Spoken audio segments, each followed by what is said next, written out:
नमस्कार बंधुगण, आपणको आमर एही ओडिशा खबर टीवी यूट्यूब चैनल रे स्वागत।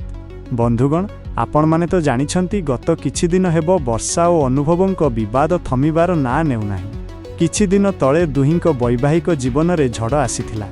एहा परे वर्षा न्याय पई अदालतर द्वारस्थ होइथिले। एहार विपरीत रे अनुभव महांती वर्षांक विपक्ष रे डिवोर्स फाइल करिथिले। एहा सहित दुहे दुहिंक विरुद्ध रे बहुत संगीन अभियोग सबु आनिथिले। वीडियो को शेष पर्यंत देखंतु। जदि चैनल रे नुआ आसीछंती तेबे चैनल को सब्सक्राइब करंतु और वीडियो को लाइक करंतु। एमिति कि अनुभवंक विरुद्ध रे वर्षा घरोई हिंसार मध्य अभियोग आनिथिले। एहा मध्य रे दिल्लीर सांबादिका जागृति शुक्ला और अनुभव महांतींक संपर्क को नहीं बहुत चर्चा होइथिला। तेबे आज आमे आपनकु कहिबाकु जाउछु कि वर्तमान जागृति शुक्ला वर्षांकु टार्गेट करी मुह खोलिछंती। से कौन कहिछंती आसंतु आज आमे जानिबा।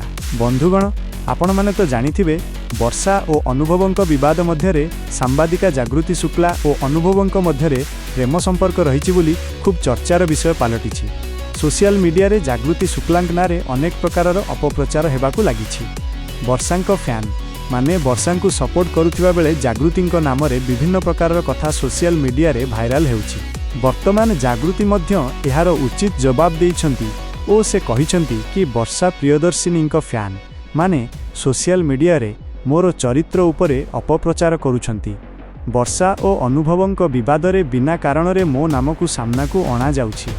आपण माने जने महिला को सपोर्ट करी किपरि आउ जने महिला को निंदित करुछंती। एहार मो उचित जवाब देबी। मु पुलिस रे अभियोग करिबा सहित आईन रो आश्रय नेबी। मते बदनाम करिबा पई करा जाउथिबा उद्यमर मूल पर्यंत पहुंचीबी।